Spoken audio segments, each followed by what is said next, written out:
Hemos caminado juntos, de la mano, durante mucho tiempo. Ahora toca emprender un camino distinto. Un nuevo tiempo con retos que aceptar, obstáculos que superar y oportunidades que atrapar.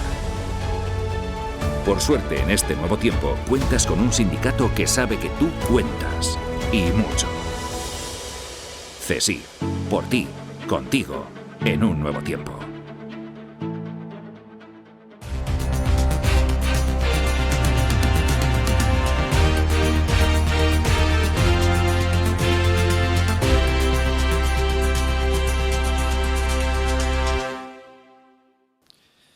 Buenas tardes a todos y muchas gracias por la invitación y muchas gracias por la asistencia. La verdad es que impone estar aquí en el Club Siglo XXI con el prestigio que tiene este foro, un prestigio difícilmente superable, un prestigio ganado durante 50 años, cultivando la palabra y la opinión libremente expresada. Pues impone. El miedo escénico, que diría alguien, si se me permite, se ve aliviado por dos hechos. Uno, por el recibimiento que he tenido, y el otro porque veo la sala repleta de caras amigas y queridas. Por estas dos razones, a pesar de lo que impone el foro, me siento como en casa. También impone, con razón, por el espíritu que preside el Club Siglo XXI desde su fundación y que justifica su existencia. Este es un foro para hablar, para escuchar, para entenderse. Es esa voluntad de generar lugares de encuentro entre diferentes. Y esto en Ceuta es algo muy común, muy familiar. Y la verdad es que ese espíritu existencial y fundacional del Club Siglo XXI fue el espíritu que animó e inspiró la transición democrática y la Constitución de 1978, sin duda alguna, la obra política más importante de la historia contemporánea. Y tengo que decir que allí prestó servicios muy importantes doña Paloma Segrelles, la presidenta de honor del club. Servicios muy importantes para eliminar prejuicios, barreras, tender puentes en beneficio de la libertad, de la apertura y de la democracia. Y quiero decir que como bien ha sugerido don Nicolás, pues creo que ese es un espíritu que no está caduco, que no creo que sea una reliquia del pasado. Yo entiendo que es un espíritu que debe de seguir vivo, porque es el espíritu con el que creo que hay que afrontar, y lo digo modestamente, los grandes retos a los que como nación nos enfrentamos. Agradezco mucho las palabras de don Nicolás Redondo, que por venir de quien vienen también, porque creo que don Nicolás es un referente de coherencia. Yo sí digo que es una persona de una acreditada reputación, pues prácticamente no seré nada original. Pero la reputación de don Nicolás, y lo quiero subrayar, es de aquellas que se adquieren en las encrucijadas, en los instantes en los que uno tiene que elegir qué camino toma. Y don Nicolás ha elegido, esta es mi modesta impresión, en la vida, en las encrucijadas, el camino de la rectitud y la coherencia con sus principios y convicciones. Por eso, muchísimas gracias, don Nicolás.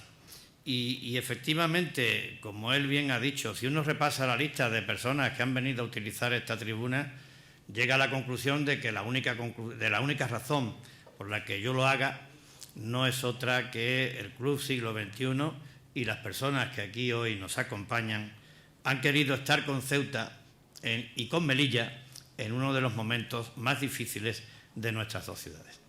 Esta es la razón.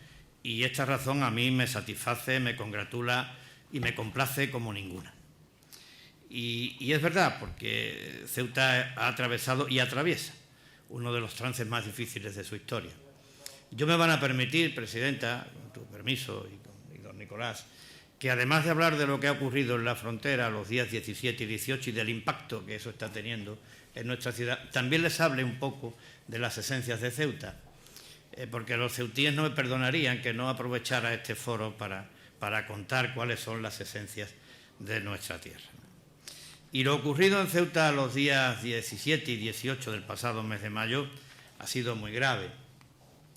Si yo tuviera que resumirlo en una frase para transmitir con lo que allí ocurrió, diría que el alma de Ceuta estuvo en vilo los días 17 y 18 de mayo.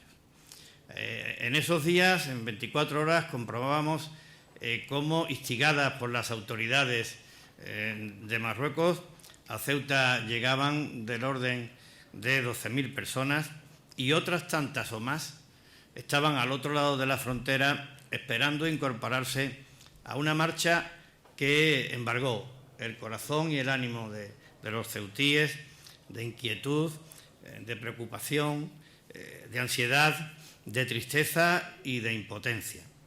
La justificada sensación de que estábamos al borde del abismo. El fatídico martes día 18, el temor de los ceutíes decretó, sin que apareciera en el boletín oficial del Estado, el estado de excepción. La mayoría de los padres no llevaron a sus hijos al colegio. La mayoría de los comercios cerraron. Todo el que pudo se quedó en su casa.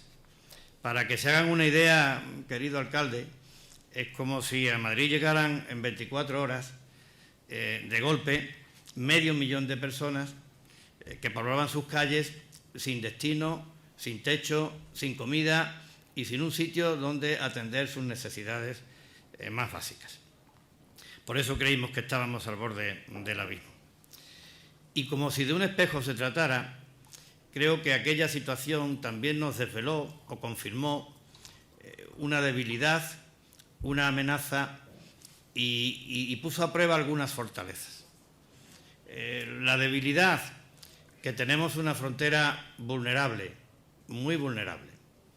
La amenaza, que Marruecos dio el paso de utilizar a su población, incluyo a los más débiles y necesitados, como ariete para presionar y desafiar a España y a Europa.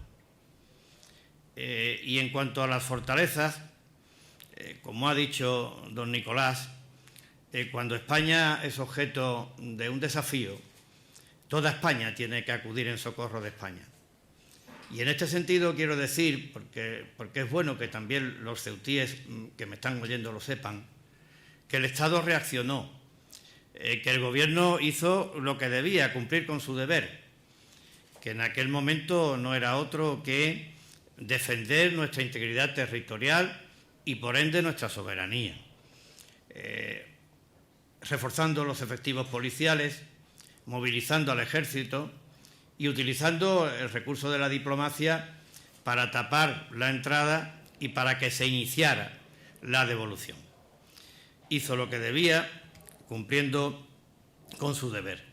La segunda fortaleza que se puso a prueba y tuvo una respuesta satisfactoria es que Europa secundó a España. Y Europa dejó claro lo que estábamos afirmando junto con el Gobierno, que Ceuta era España, que la frontera no es solo de España, también lo es de Europa, y que no respetar la frontera significa un gesto de hostilidad inadmisible. Así se manifestó la Comisión Europea, el Consejo y la Eurocámara. Y la tercera fortaleza, que me parece muy importante, es que se puso en evidencia que la defensa de nuestra españolidad no tiene credo ni tiene raza. Que todos los ceutíes, cristianos, musulmanes, judíos e hindúes nos sentimos y somos españoles. Todos al abrigo de una misma ley, todos al amparo de una misma patria, de España. Y la cuarta fortaleza, que me parece también muy importante, es que esta actitud de defensa de nuestra españolidad tampoco tiene color político y no lo debería de tener nunca. Y como ejemplo el comportamiento que desde el primer momento tuvo el presidente del Partido Popular, Pablo Casado.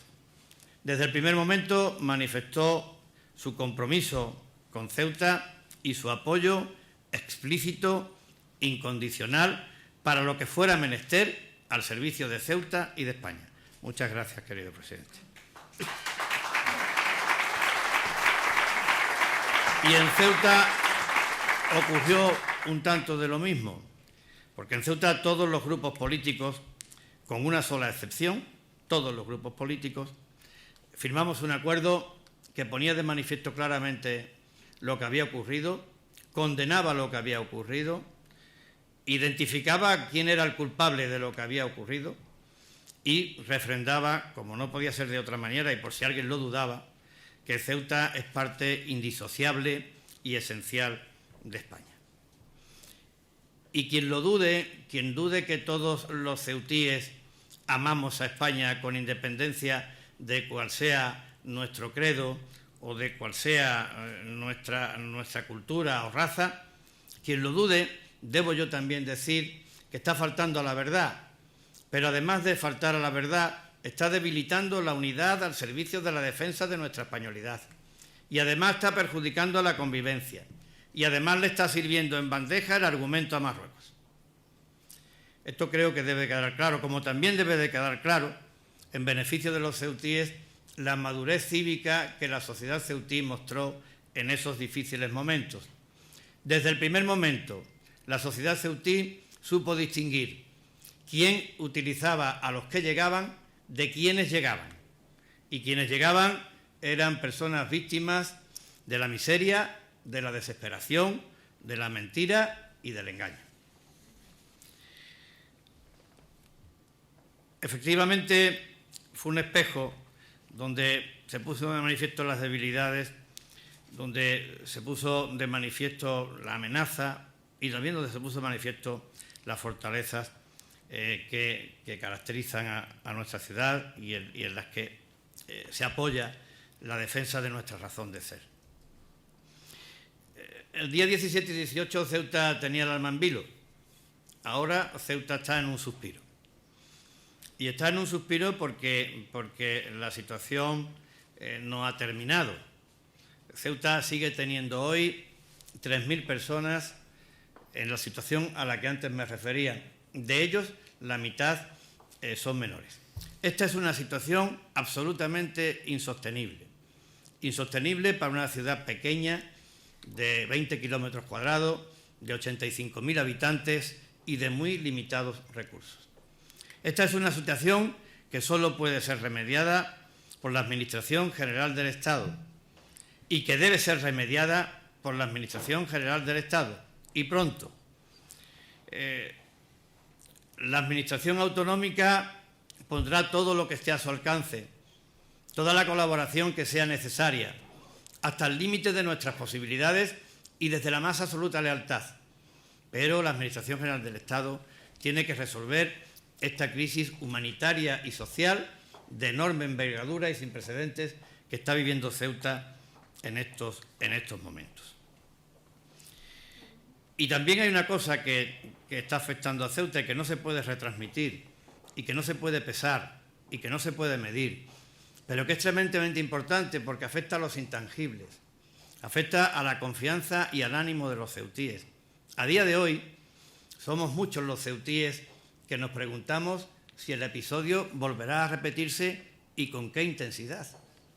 Que nos preguntamos si la amenaza del vecino ha venido para quedarse. Por eso creo que es absolutamente imprescindible que haya una acción inmediata, enérgica y decidida por parte del Estado. Una acción que tiene que pretender como estrategia transmitir confianza y seguridad a los ceutíes. Una estrategia que, si se me permite, tiene que estar basada en algunos ejes prioritarios. Yo apuntaré algunos de ellos. En primer lugar, realizar el esfuerzo que sea necesario para que la frontera esté dotada de las infraestructuras y de los medios personales, materiales y tecnológicos que requiere para que la frontera parezca lo que es y funcione conforme a lo que es una frontera exterior de la Unión Europea, concretamente de la Unión Europea en África. Una acción estratégica que tiene que ir dirigida a potenciar la presencia del Estado en nuestras dos ciudades, especialmente en las áreas de defensa, de seguridad, de justicia, de educación, de sanidad, de políticas activas de empleo, de políticas activas en el ámbito social. Una acción estratégica que tiene que ir dirigida a promocionar el desarrollo económico y a incentivar la localización empresarial. Para ello tenemos tres activos muy importantes. Uno de ellos, el régimen económico y fiscal especial, que también conoce don Cristóbal. Otro muy importante para nosotros es que existen sectores con muchas posibilidades de desarrollo, como son el puerto, el turismo y el comercio asociado al turismo, la industria digital, los servicios profesionales y a las empresas. Y uno tercero muy importante,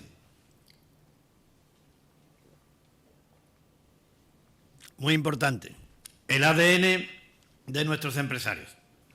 Unos empresarios que están acostumbrados a luchar con adversidades como en ningún sitio concurren, pero que también están acostumbrados a superarlas. Unos empresarios que han hecho categoría de la capacidad para resistir y para adaptarse. Unos empresarios que solo aspiran a poder competir en igualdad de condiciones con otros mercados. En cuarto lugar, creo que es necesario atender las necesidades de los suministros y los servicios básicos. En quinto lugar, creo que es necesario abaratar las comunicaciones, sobre todo en el ámbito relativo al precio de las comunicaciones para los no residentes, porque es bueno que todos los españoles conozcan Ceuta y Melilla, y también para el transporte de las mercancías. En sexto lugar, consolidar la estabilidad y la suficiencia financiera de nuestra hacienda. Y en séptimo lugar, algo muy importante, conseguir de Europa un reconocimiento especial para nuestras dos ciudades que ponga de manifiesto un compromiso también especial relacionado con los condicionantes que, tanto para la cobertura de determinados servicios como para el desarrollo económico, se derivan del singular hecho fronterizo.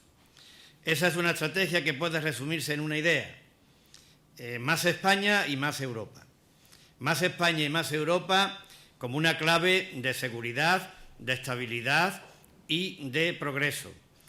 Y también como una condición: nosotros queremos tener unas buenas relaciones con el país vecino, pero estamos convencidos que cuanto más España y más Europa seamos, mejores serán las relaciones con el país vecino. Esta es la estrategia. Y efectivamente, yo les decía al principio que esto es lo que está pasando en Ceuta. Les decía al principio, y don Nicolás lo ha recogido, y también nuestro moderador, que estamos de actualidad porque la frontera ha sido deliberadamente vulnerada los días 17 y 18 de mayo para presionar a España y a Europa. Pero también quiero decirle, porque los ceutíes no lo entenderían, que yo estuviera aquí hoy en este templo de la palabra y no pudiera dar cuenta, aun cuando solo sea brevemente, de cómo es Ceuta, de las esencias de Ceuta. Porque Ceuta es frontera, pero no es solo frontera. Detrás de la frontera hay una tierra con unas raíces profundas, con una dilatada historia. Hay una tierra amable y hospitalaria por la condición de su gente, y hay una tierra hermosa y mágica, porque así lo ha querido la naturaleza. Decía de raíces profundas. Por Ceuta han pasado y dejado huella todas las civilizaciones y culturas que el Mediterráneo ha conocido.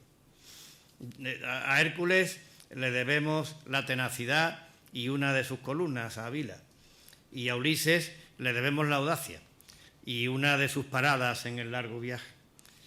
Tenacidad y audacia, que son dos virtudes que a la vista está, son absolutamente necesarias para afrontar el presente. A Roma le debemos la fundación y le debemos el nombre. A la Hispania visigoda le debemos en Ceuta la voluntad permanente de ser un puente de conexión con la península. Y a la España andalusí le debemos una época de esplendor comercial, naval, cultural, personajes de la categoría del cartógrafo Al-Idrisis, un personaje absolutamente esencial en la historia de España, o de Yusef Ben Yehudá, que fue discípulo avanzado y predilecto de Maimónides. Y le debemos la puerta califal, quienes hayan estado en Ceuta la habrán conocido, donde está grabada la marca Omeya, grabada en piedra para poner de manifiesto por los siglos de los siglos que ya desde entonces España por el sur empezaba en Ceuta. Y en 1415 Portugal. A Portugal le debemos la Reconquista, a Portugal le debemos los fueros, a Portugal le debemos la planta urbana, a Portugal las murallas reales con su foso navegable, a Portugal figuras tan insignes como don Enrique el Navegante o don Pedro de Meneses, el primer gobernador, a quien se le atribuye aquella frase de «con este palo me basto». Era toda una declaración de intenciones para lo que estaba por venir, porque decía que con este palo me basto, para defender a Ceuta nos podrán faltar medios y recursos, pero lo que no nos puede faltar nunca es el coraje ni el valor. Y a Portugal, que es un legado vivo, como digo, que data de 1415, pues está vivo en nuestras tradiciones, está vivo en nuestros símbolos, en el escudo, en la bandera, en la patrona Santa María de África, que lleva en el semblante la piedad y en el regazo el amor en su más sublime expresión, y que para todos los ceutíes de cualquier credo es un reclamo permanente de concordia y fraternidad. Y a Portugal le debemos el recuerdo de haber sido la primera singladura de una aventura maravillosa, excepcional, prodigiosa, que cambió la historia de la humanidad. Y a Portugal le debemos el carácter de ser Europa en África. Después de Portugal, en 1580, la fusión de los dos reinos, y creo que no hay ningún lugar en toda España y todo Portugal en donde esa fusión esté materializada en un estandarte que da testimonio de la efeméride. Es el estandarte de Ceuta, que se custodia en el Palacio Municipal. En 1640 la separación de los dos reinos y la elección de Ceuta por España, y por ello, y desde entonces, el título de noble, leal y fidelísima. Después vinieron los asedios, algunos de 33 años, de 1694 a 1727. 33 años de asedio. Y con los asedios, pues la incorporación de la resistencia como rasgo de personalidad de nuestro pueblo. Para siempre, para siempre. En Ceuta nació el teniente Ruiz, querido alcalde, nuestro héroe del 2 de mayo, y murió Agustina de Aragón. Ceuta es uno de los primeros ayuntamientos que se alumbran al amparo de la Constitución de 1812. En Ceuta, el autor del prólogo de la Constitución, Argüelles, vivió en Ceuta y fundó en Ceuta el primer periódico de nuestra ciudad. Y además de todo eso, y hago esta breve referencia histórica de nuestra ciudad, porque creo que esta semblanza pone de manifiesto de manera clara de dónde venimos y pone de manifiesto de manera clara qué somos. Y somos España, se nos mire por donde se nos mire. Lo acredita la historia, lo avala el derecho y lo quieren la voluntad de los ceutíes, con independencia, como digo, de cuál sea su credo o su raza. Además de eso, además de esa permanente vocación de amor y de servicio a España, Ceuta, como les decía, es un lugar de encuentro, gracias a su gente. Los ceutíes han entendido el respeto y la tolerancia desde siempre como una manera de ser, como una manera de vivir compartiendo, como una manera de convivir. Una realidad multicultural, espontánea, cotidiana, que nos distingue y enriquece como pueblo. Además, decía que Ceuta era hermosa y mágica. Y yo se lo voy a resumir en una frase que no es mía, por supuesto, ya quisiera. Es de don Luis López Anglada, que la retrata Ceuta diciendo que es una niña acostada sobre los brazos del mar que tiene por almohada la espuma de las olas.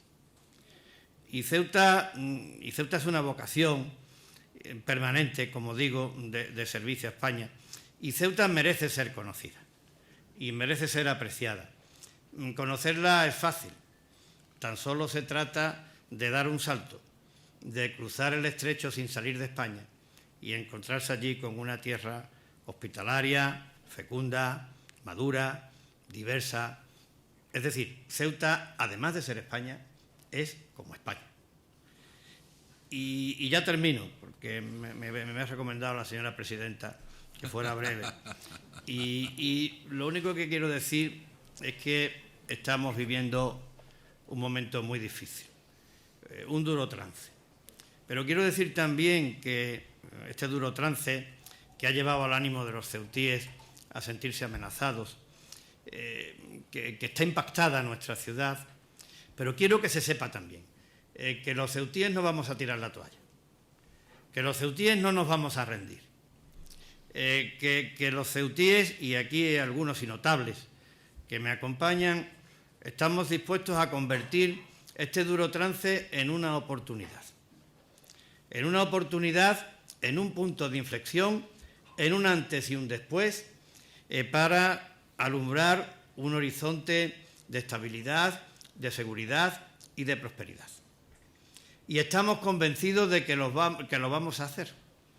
Y estamos convencidos de que lo vamos a hacer porque no estamos solos, porque pertenecemos a una gran nación, porque formamos parte de Europa y porque sabemos, y lo digo de corazón, que nunca nos va a faltar el apoyo y el aliento del resto de España. Muchas gracias.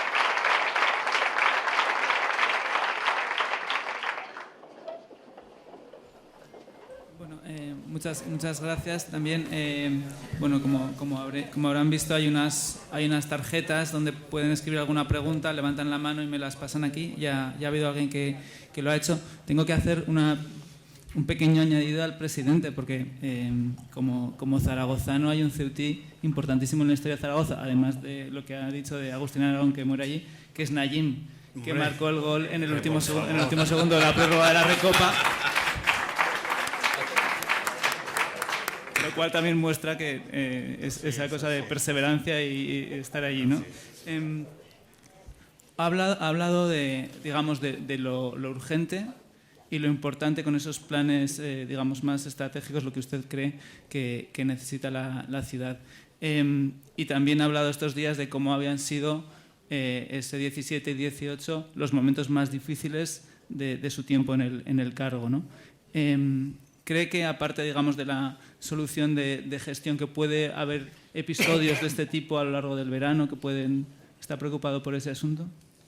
Bueno, esto es incontrolable, no puedo hacer ningún pronóstico. El deseo es que no vuelva a producirse. Y el deseo es que hagamos todo lo que esté a nuestro alcance, y en este caso hablo desde el Estado, hablo desde Europa, para que eso no vuelva a ocurrir. Es decir, que como decía don Nicolás al principio, que utilicemos todas las herramientas para proteger y para garantizar la integridad territorial, la tranquilidad y la seguridad de Ceuta. Creo que ese tiene que ser un empeño común de todos los partidos políticos, un empeño común de todas las instituciones y un empeño común de Europa. Y yo confío en que esto no vuelva a repetirse, porque lo que se ha repetido, como digo, es un desafío a España y a Europa a través de un gesto hostil que es inadmisible. Tengo aquí un par de preguntas que van en dos direcciones muy distintas, pero se las hago juntas. Uno es una comprobación. Dice, ¿es cierto que cuando fue con Pablo Casado, que está aquí con nosotros, un policía marroquí se negó a darles la mano? Y la otra, de Luis Linares, esta pregunta inicial era de Marisol Celdrán. La segunda de Luis Linares dice, ¿por qué es aconsejable o por qué es bueno invertir ahora en Ceuta? ¿Invertir? Sí. Bueno, lo de don Pablo Casado no le puedo decir cuándo ocurrió, porque es tantas las veces que ha ido a Ceuta que ya no sé si fue la primera o la última. No sé, querido presidente, pero habrán sido 8 veces, ¿no? Y en los momentos de tensión, en los momentos de normalidad, y no fue a don Pablo a quien se le negó la mano, y además creo que no fue en un gesto de rechazo, fue a un servidor, y fue porque un servidor metió la pata. Es decir, fuimos a la frontera, estaban allí cumpliendo con su función la gendarmería, y yo fui a darle la mano, y a un oficial cuando está de servicio, pues tiene que estar de servicio y no dándole la mano a nadie. O sea que el error no lo cometió el gendarme, sino que lo cometí yo por mi exceso de entusiasmo y de cortesía, ¿no? Y luego, pues Ceuta es una tierra de oportunidades. Ya lo he dicho antes, hay que invertir porque tenemos 3 fortalezas muy importantes. Una es el régimen económico y fiscal especial, que no nos convierte en un paraíso fiscal, y creo que eso es positivo, porque eso le da seguridad a la inversión, pero que es un régimen muy atractivo. Aquí está don Cristóbal, que lo puede confirmar. Ceuta tiene el 60% de bonificación en el IRPF para las rentas que se generan allí. Ceuta tiene el 50% de bonificación en el impuesto sobre sociedades.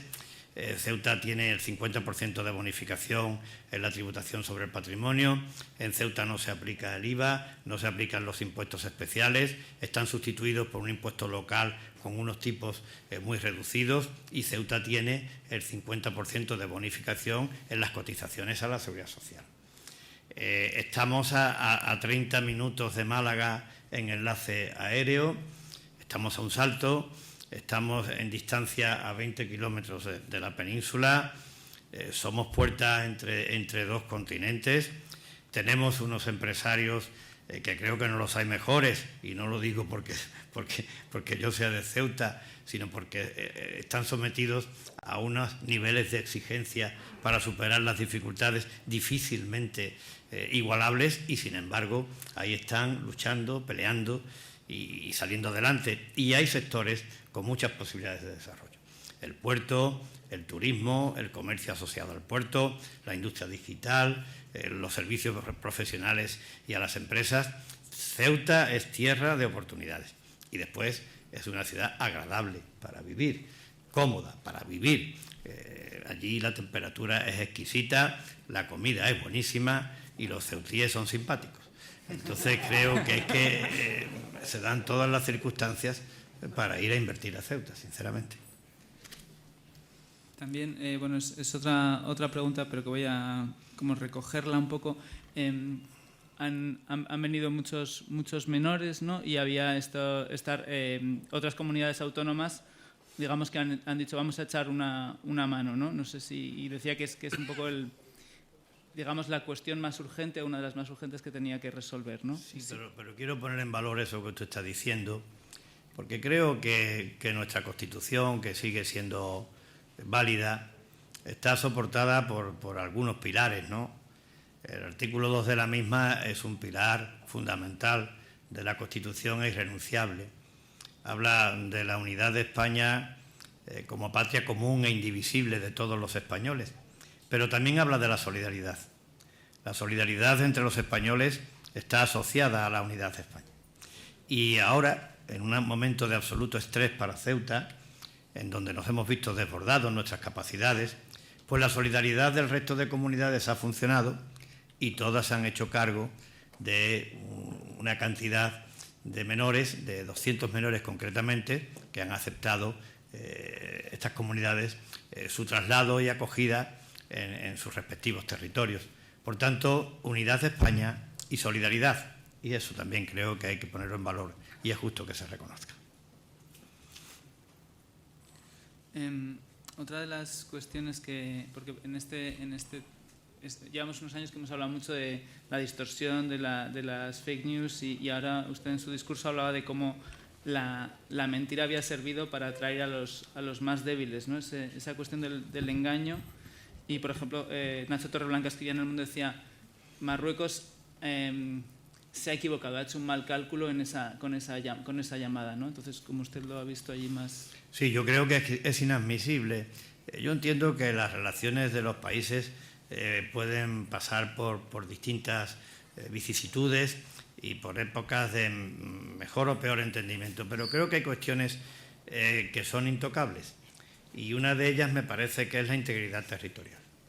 Esto creo que no se puede tocar y Marruecos lo ha hecho, y Marruecos lo ha hecho de una manera poco edificante, si se quiere, la calificación desde un punto de vista ético, porque utilizar a las personas para esa intención de desafiar y de presionar a España y a Europa me parece que no es aceptable y no es ético. Los ceutíes lo supieron distinguir desde el primer momento, como he dicho en mi intervención. Distinguían quién manipulaba a quienes estaban llegando de quienes estaban llegando. Y quienes llegaban pues eran personas víctimas de la miseria, de la desesperación, de la mentira y del engaño. No sé qué población tendrá Tetuán, la provincia vecina de Tetuán, pero puede ser 1,5 millones de personas. Si hiciéramos una encuesta en Tetuán preguntándoles a los tetuaníes quiénes se quieren venir a España, probablemente el 90% de la gente se querría venir a España. Por tanto, de eso es consciente Marruecos y eso es lo que ha utilizado Marruecos para ponernos en jaque. Otras de las preguntas que le voy diciendo dice, si Frontex, ¿por qué no está desplegada? Bueno, la responsabilidad y el compromiso de los Estados miembros de la Unión Europea es defender sus fronteras. Por tanto, esta no es una obligación que pueda trasladarse a la Unión Europea. Ahora, hay otras maneras de comprometer a la Unión Europea en la protección de nuestra frontera. Yo lo he puesto de manifiesto antes también en la intervención. Creo que no puede pasar ni un día más siendo esta asignatura pendiente. Es una asignatura pendiente desde hace muchísimo tiempo, pero hay que hacer el esfuerzo necesario para que la frontera esté dotada de las infraestructuras, entre ellas de protección necesarias, de los medios personales, materiales y tecnológicos, como digo, para que funcione como lo que es y parezca lo que es. En determinados ámbitos la frontera parece que está en el puerto y no en el Tarajal, que es donde está. Creo que Europa tiene el compromiso de hacer el esfuerzo que sea necesario, por supuesto, con España, para lograr ese objetivo. Vale, veo que también hay preguntas de los periodistas. Yo esto así no lo he hecho nunca, entonces voy a ver que no. Lo voy a ir diciendo por orden. No te enemistes. Perdón, no me quiero enemistar, lo voy a leer por orden. Veo, de Informativos Telecinco había una pregunta.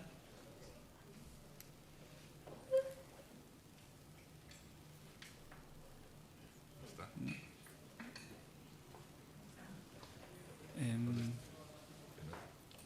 micrófono está por allí. ¿Quién es?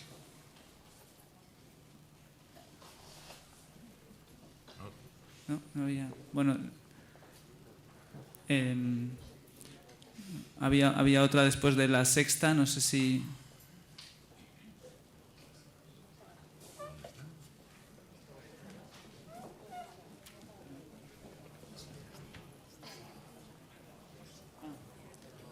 Vale, estupendo. Pues entonces me han pasado la lista de los medios que están, pero no había todavía de entrada así preguntas. Luego veo también que cuando usted en su discurso estaba hablando, digamos, de quien había roto la unidad, y también he leído en alguna entrevista, y decía lo que ha hecho Vox, en cierta manera, le hace el discurso más fácil a Marruecos.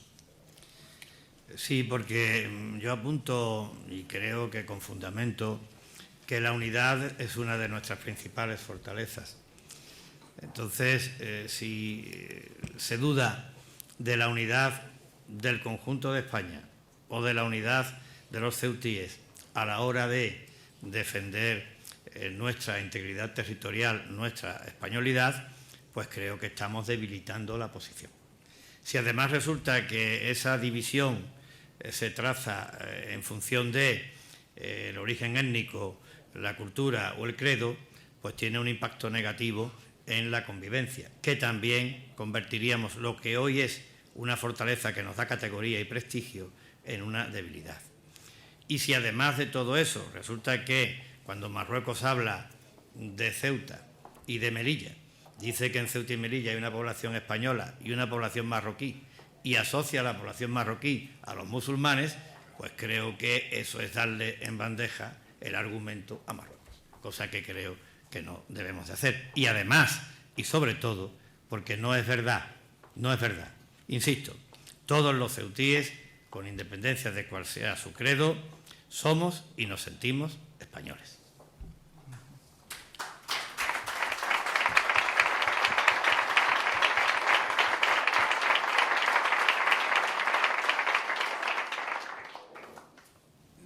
Bueno, voy a leer una pregunta de Adolfo Autor, que dice: las comunicaciones marítimas entre España y Marruecos y con Ceuta y Melilla están sostenidas en un 90% por dos empresas españolas que han padecido de meses de pandemia y de duras restricciones a la movilidad.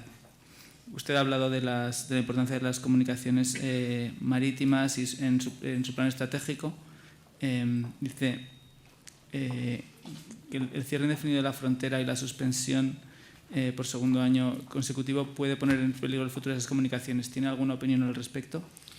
Hombre, yo creo que estas compañías marítimas que cubren la línea Ceuta-Algeciras, al igual que la compañía que hace el enlace aéreo con Algeciras y con Málaga también, para nosotros son un cordón umbilical.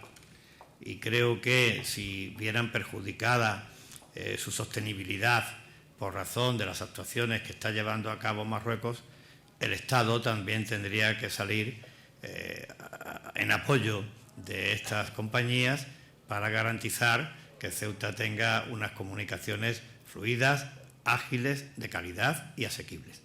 Yo quiero aprovechar también la ocasión para agradecer a los titulares de estas compañías, a sus gestores, el extraordinario trabajo que están realizando y el extraordinario trabajo que han realizado durante la pandemia.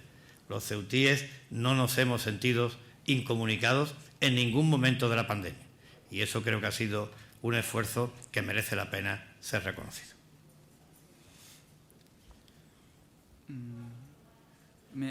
Una cosa que me gustaba mucho, cuando ha hecho esa descripción de las esencias de Ceuta, era que tuviera ese carácter de recoger tantas herencias, ¿no? Manteniendo esa idea de que es una ciudad española, pero que recoge influjos de muchos sitios, también como España, aunque digamos que a lo mejor tiene influjos que en la España peninsular algunos han sido menos presentes, ¿no? Por esa propia historia. Pero me ha parecido que era algo que entroncaba con el pasado, pero también anticipaba el futuro, ¿no? O sea, es una ciudad que ha tenido un elemento de globalización, a lo mejor que otras ciudades más de interior no tenían, ¿no? Pero yo lo asocio con el conjunto de España, porque la dimensión histórica hace que las coincidencias sean más evidentes y notables. Si lo circunscribimos a una época determinada o a un territorio determinado, pero en la grandeza que tiene España, difícilmente equiparable en el conjunto del mundo, creo que nadie puede negar que España es profunda, que España es diversa, que España es amable, que España es luminosa, que España es agradable, que España es cosmopolita, que España es puente permanente, lo fue entre continentes, entre mares, entre culturas. Yo creo que son las distintas capas que determinan una forma de ser que se llama España, digo una forma de ser de los españoles, que es el activo más importante de nuestra tierra y que creo que por eso la hace tan atractiva a los ojos del mundo. Pues eso mismo, de una manera, no quiero utilizar la frase porque es de otra persona, de don Arturo Pérez Reverte, pero si lo digo no estoy copiando, y tampoco lo quiero utilizar porque además se refiere a Cádiz, pero vale para Ceuta. Don Arturo Pérez Reverte dice que dice que Cádiz es como un concentrado de España en miniatura. Pues yo me lo apunto. Y además les invito a ustedes que vayan a comprobarlo. Ceuta es un concentrado de España en miniatura.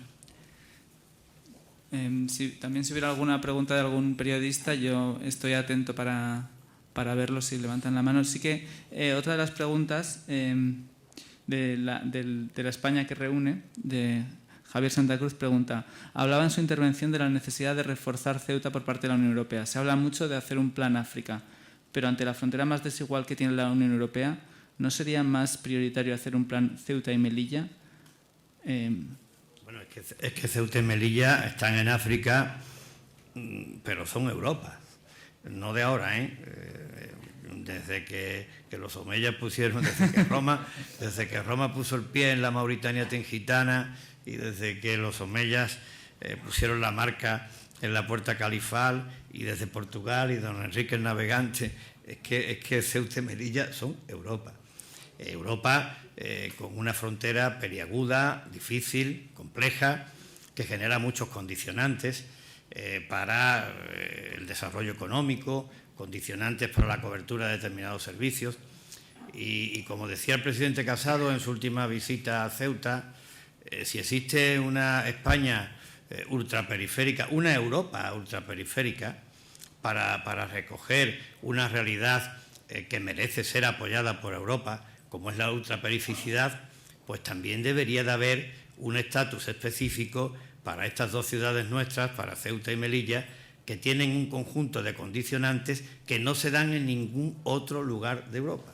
Y eso tiene que ser estable, eso tiene que ser formal y eso se tiene que traducir en un régimen de ayudas específico para que los ciudadanos de Ceuta y de Melilla puedan tener acceso al mismo nivel de servicios públicos y puedan tener las mismas oportunidades que en el resto de Europa.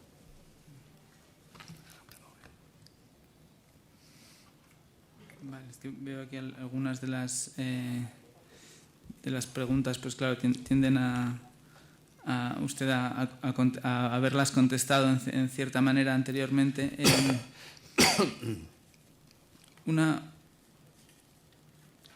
Una de las...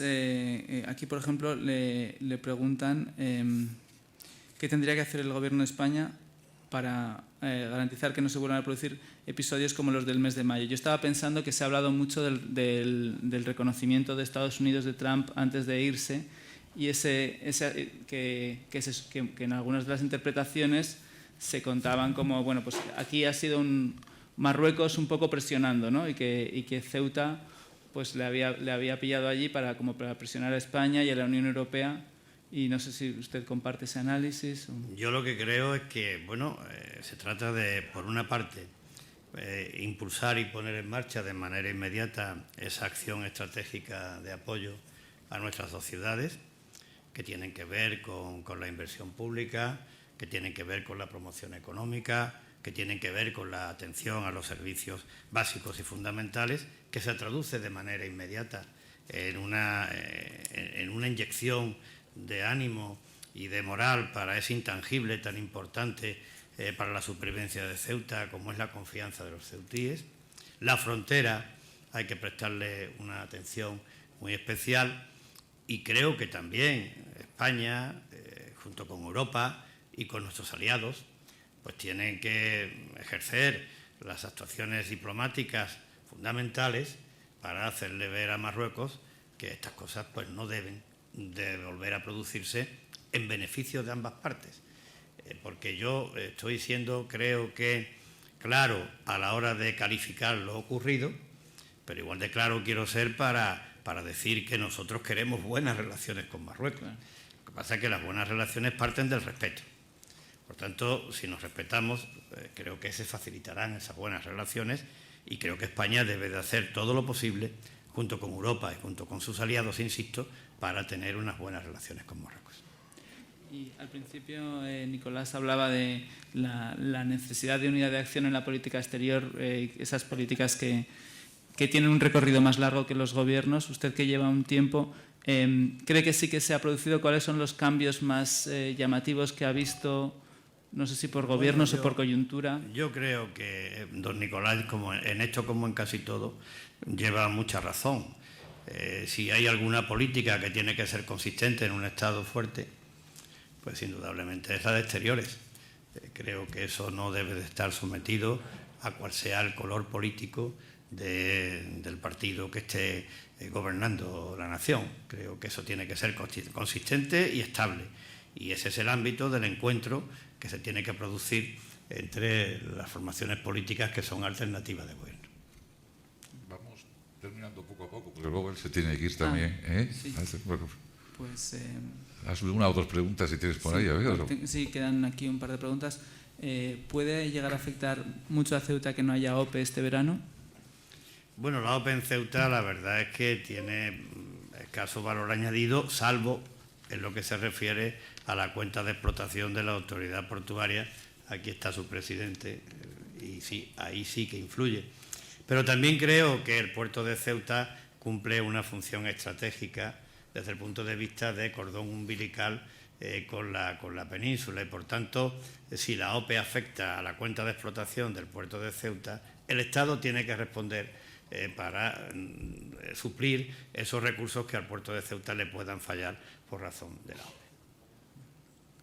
Bueno, pues como la partida es pronta, simplemente muchas gracias al presidente Ibas por contarnos y venir a explicarnos allí. Me pregunta el pacto con el ministro Antonio Carro, que se comprometió a cambio de la cesión del Sáhara a Administración nunca reclamar Ceuta y Melilla. Lo hizo con el ministro Carro de la presidencia en 1975. Seguro que el señor Vivas tiene un punto... Ya se lo ha preguntado usted. Puede terminar si quiere. No tengo conocimiento pues no tiene. de ese pacto. Muy bien. Porque ahí me falla, no la memoria no, porque en el 75 ya era yo mayorcito. Pero me falla la información, don Antonio, no tengo. Muchas gracias, presidente. Muchísimas gracias. Y vete con todo nuestro cariño y todo nuestro apoyo.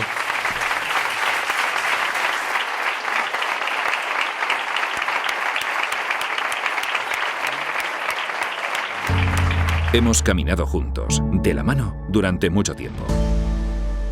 Ahora toca emprender un camino distinto. Un nuevo tiempo con retos que aceptar, obstáculos que superar y oportunidades que atrapar. Por suerte, en este nuevo tiempo, cuentas con un sindicato que sabe que tú cuentas, y mucho. CESIF, por ti, contigo, en un nuevo tiempo.